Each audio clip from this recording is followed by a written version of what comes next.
All right, so what'd you guys think? Yeah, it's pretty inspirational. So this is the part where I guess we're welcoming the live stream. And Sheila, how many, like 2.5 million people are watching right now? Okay, just checking. I knew I was going viral eventually, but so I told you guys, I warned you, this is going to be a discussion. So I think ideally what would be a great way to start this is let's kind of go around, and I'm curious, it could be one word, it could be 3 words, it could be 3 sentences. What struck you about the film? And Becky, since Becky's over there, we'll start in that direction. To ask for the microphone. Yes.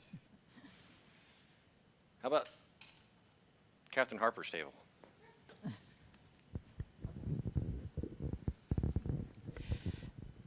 My thought in watching this was the determination that he has is staggering. And I'm also surprised by the community that is built in watching the 2 gentlemen dropping him off. You know, they had shared time together and good experiences, but they're weeping. It was very moving. So thanks for airing this and letting us talk about it. Absolutely. My son is a hiker, and he did the most recent thing that was from there to Calera maybe a few weeks ago. Nice.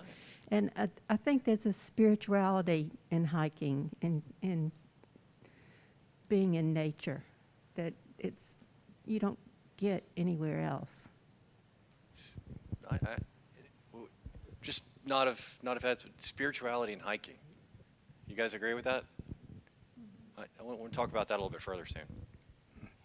I think another thing is the tremendous amount of time that he spends alone.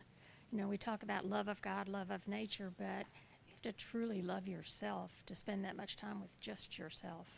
You know, and I think that's a remarkable thing too. I don't think I could spend that much time with myself. That's a good point.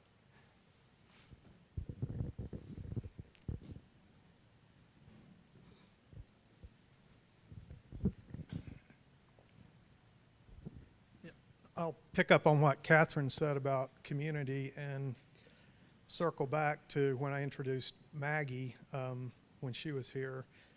You may have heard me talk then about the Sipsey and that part of the state. I didn't know anything about the Pinhoti Trail until I got involved with Wild Alabama, and have since been introduced to it and have hiked some of it. And have learned that there's a tremendous community both oriented toward the Bankhead and a tremendous community oriented toward the Pinhoti Trail. And if you're looking for a way or an excuse to get out and hike, you can very easily plug yourself into that community. And it's a really wonderful, diverse group of people who come together just really from their love of hiking and love of nature and being outdoors. And check out Wild Alabama, check out the Pinhoti Trail Alliance, and there's other organizations, but it's a really cool spot over there. I kind of rode off the eastern side of the state for the most part, you know, but it's definitely worth checking out. And George Mitchell and Tom Robertshaw have hiked quite a bit of it, and they may be on it right now for all I know. Other observations, or do you want to kind of do something with the ones you have? I think for it to pick us up, we have to put it pretty close to ourselves. So, Pete and I were just talking about the large community of older people that there are in the United States now, and so this really speaks to us as far as age and fortitude and health and goals. You know, I'm very pleased to see this, and I go on short hikes with our Holy Hike. Anything that's fairly level I can go on, but anyway, it's encouraging and it's beautiful to see this film. So some of the things keywords I'm picking up on so far, community, spirituality, inclusiveness, and of course John mentioned that in his sermon today. Why do you guys? Why are these words coming out of all places you guys think through being outside or through hiking? How are these feelings emerging, and how did you see them? How do you think they kind of emerged through Nimblewill or maybe anybody around him? Any thoughts on that? Don't be shy. But you are. All right. I don't really have an answer to that question. The other thing that I thought about his story is it's almost like he can't not hike. I mean, it's so ingrained and so important to me. He can't stop in a way. I mean, as long as, in spite of his frailty that he addresses, and he just can't not do that. I mean, obviously deep love for it, but just an amazing story. I agree. That was powerful. Talked about his can't carry that much weight anymore. Knees are hurting. He's a little bit worried about roots and rocks, and yet he ends it with this kind of. We're kind of curious, or do we really believe this is the last hike? No. Any other thoughts? At least we can look forward to the sequel, the last hike. That's right. So, did anybody relate when he said, I spent 30 years in a cubicle being an optometrist, and it seems like now he's certainly way overcompensating. The Appalachian Trail alone, let alone everything else that he's done. Did anybody feel like they could relate to that? Culturally, are we at a place where it's maybe you have to try a little bit harder to get outside or get close to nature? Does anybody relate to that thought or that feeling? Well,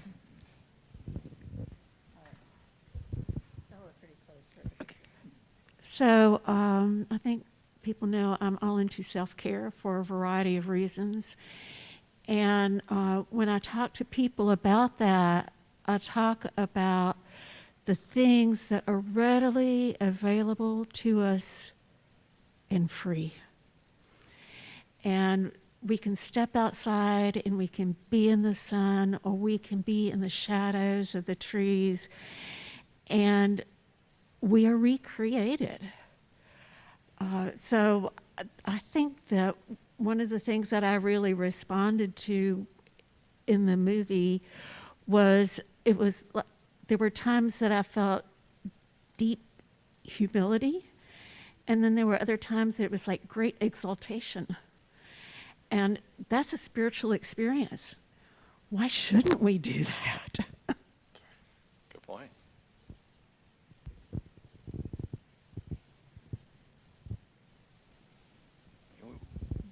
We were coming out in the heels of the year that shall not be named, 2020. And I feel like going through that, and we still went through that, if you guys paid attention to the headlines, national parks, the numbers were skyrocketing. If you looked outside at noon, it's like a mini mall outside my house. Like people were just walking in droves. You talk about self-care. How do you guys, did anybody else find any balance in the outdoors, either that year or recently? And again, it doesn't even have to be as exotic as the Pinhoti, but either in your backyard or some other place. Anybody willing to talk about that a little bit? I see a lot of nodding heads. Who wants the mic? And when you're all living at home and you all have to be sheltering together, sometimes outside gives you your own space, right? And pandemic times are not. Like there's something about like just being out to kind of be in an unconfined space, out in the elements, seeing yourself as something bigger, right?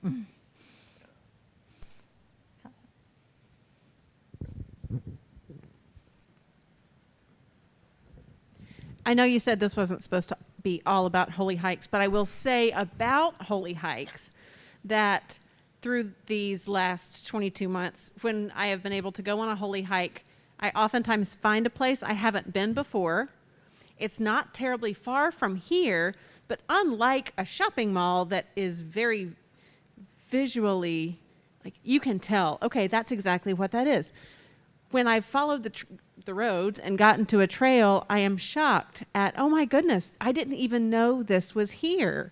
And so it's that hiding in plain sight kind of aspect to being outside, and it's beautiful, so that the whole family can go. We can bring dogs, maybe not the cat, but it can be a whole household affair, and finding community and meeting people in different capacities, and like getting to hear people's stories of their life while walking, so that we're doing something else.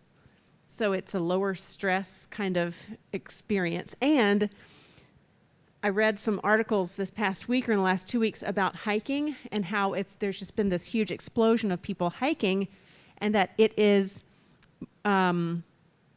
walking is a very common exercise, but hiking burns more calories and is just really good for us. And people are rediscovering the joy of hiking, whether it's, urban, suburban, or the Appalachian Trail. Anyway, those are my comments. Thank you. Amy and then Connie. So I'm a big walker, or I used to be, and then over the last year I've had a problem with my foot, and I haven't been able to walk and be outdoors or hike, and I just didn't realize how much a part of my life it was. I'm just now getting back to walking, and I can't wait to build back up to hiking. But I've wanted to join the Holy Hikes and haven't, because I didn't know if I could keep up. Will you tell people when the hikes typically take place and where the next few are? Yeah, I'd be happy to. So Holy Hikes, we have 2 seasons throughout the year. They start really from March and go into June. We take July off because one, it's super, super hot. And two, all the Holy Hikes, it's really easy to remember the very first Saturday of the month at 9 a.m. That's when they kick off. Most of the Holy Hikes, we get a good variety of hikes in a lot of different places, but usually you're looking at something from 2 to 4 miles. And we mix in a lot of different terrain. So, for example, we're starting in March. The first Saturday in March will be our first one at Oak Mountain. But this season, actually, we're going to hit places like Botanical Gardens. So there'll be a lot of unique ways to get involved. We're going back to the Cahaba Lilies, which is really unique and special. I think we may have some sort of church picnic involved in too. So bring food, bring family. Some people are going to be swimming out. My kids will hopefully not be rafting too far out the river, but they'll be out there. And so we will post that information. And for those of you who are interested, or whether you're seasoned or not seasoned, really to be a leader in Holy Hikes, we have a leader each time, and we have an officiant. So the leader, all you have to do is tell us which way to go. And so we will follow your trail for, again, about anywhere from 2 to 4 miles. We follow you, and there's 3 stops along the way. There's a communion involved, and there'll be a reading involved. So it feels, again, very much like a church service, just a church service on the go. And people on the hike take turns like leading the prayers and saying the scriptures. And so it's just like in the service, it's participatory in a lot of ways. And those conversations people have between the different stops. That's what we don't get to do in the Sunday worship service, right? Like between the readings and the prayers and all, and the gospel and the communion, we don't get to walk and have a conversation between those. But you can do that on the Holy Hike, which I think makes the worship out there different, in addition to being out in creation. Yeah. True, and Amy, you brought up a good point. I want to highlight this too. A lot of people I've talked about have been kind of hesitant about Holy Hikes. They're like, well, I don't know, are you guys sprinting out there? Like, what's the run pace like? Am I gonna have to like power walk? And really, we have had young children, dogs, people of all ages who have come out and been involved. And what is truly special is what Becky's describing is those stops, those 3 to 4 stops along the way, what they do is they kind of create this accordion type dynamic. And so which a group that's moving a little bit slower will eventually catch up with the group that stops. And so there is no way for anybody to be left behind. In fact, it's actually harder to get the kids not to run out and leave everybody behind. It's the front group we have to worry about, not really the group in the back. And like Becky said, what's really special is, this is Holy Hikes is a combination. It's like being able to stop in church. It's like my wife's dream, to be honest. You stop in church and you're like, I can chit chat with people for a little while, and then we can hop back on and get some church, and then we get to stop. And what you'll find is, depending on where your pace is, you might talk with someone for a little while, and then you're going to slow back, talk with somebody else. And I have met more people that had more unique conversations during those hikes, sometimes than just being in church on Sunday.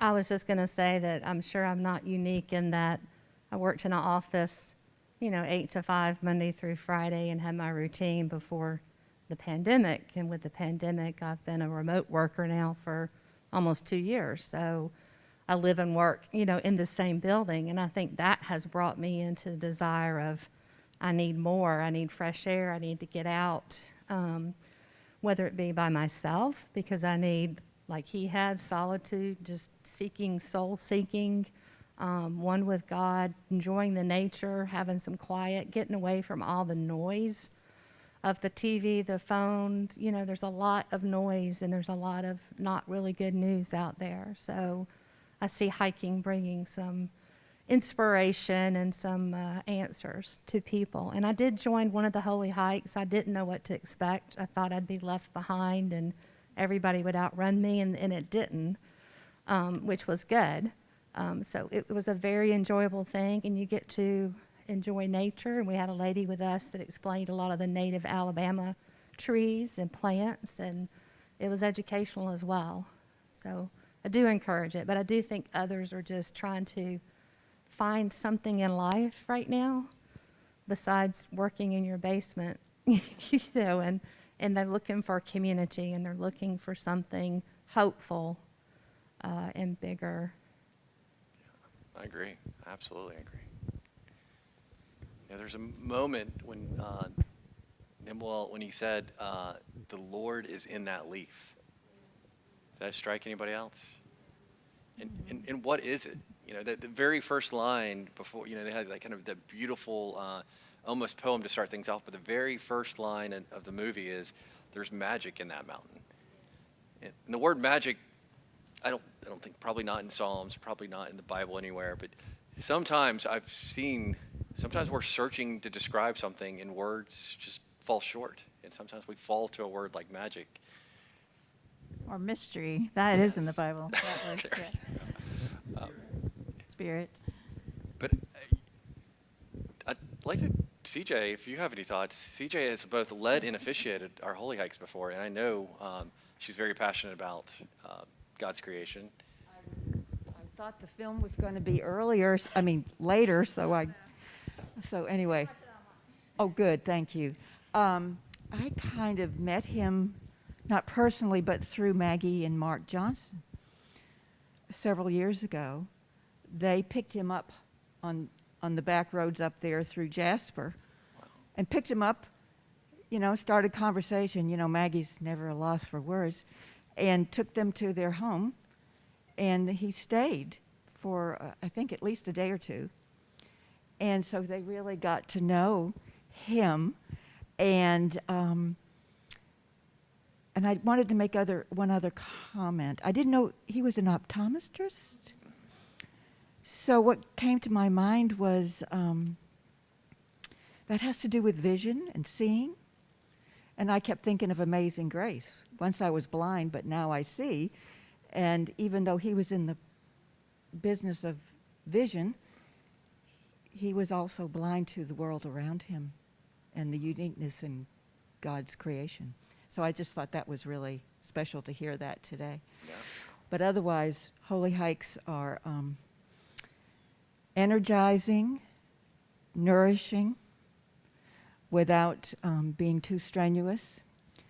Virginia Hillhouse and I always have a little competition to see who can identify what with our little camera identifiers and share that information with all the native plants that we still find. And as we have seen, we're incorporating that in our surroundings here at St. Stephen's. So Holy Hikes can be whatever you come to it for, whether you've been in your basement,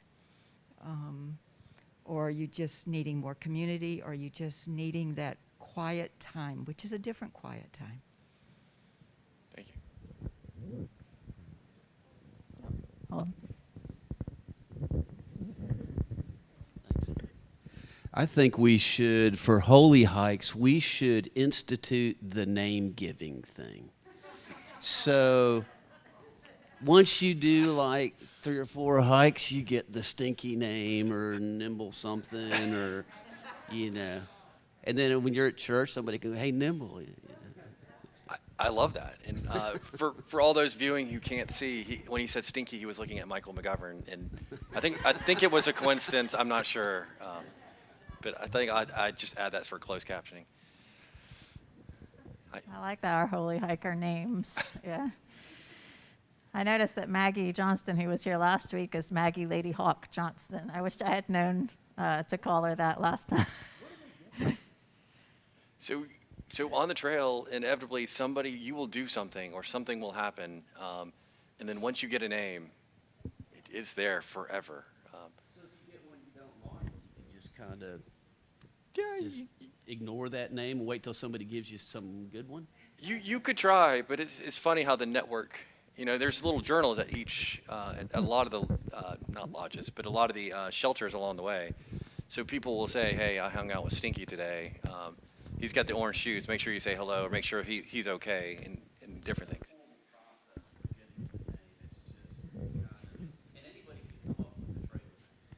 Correct.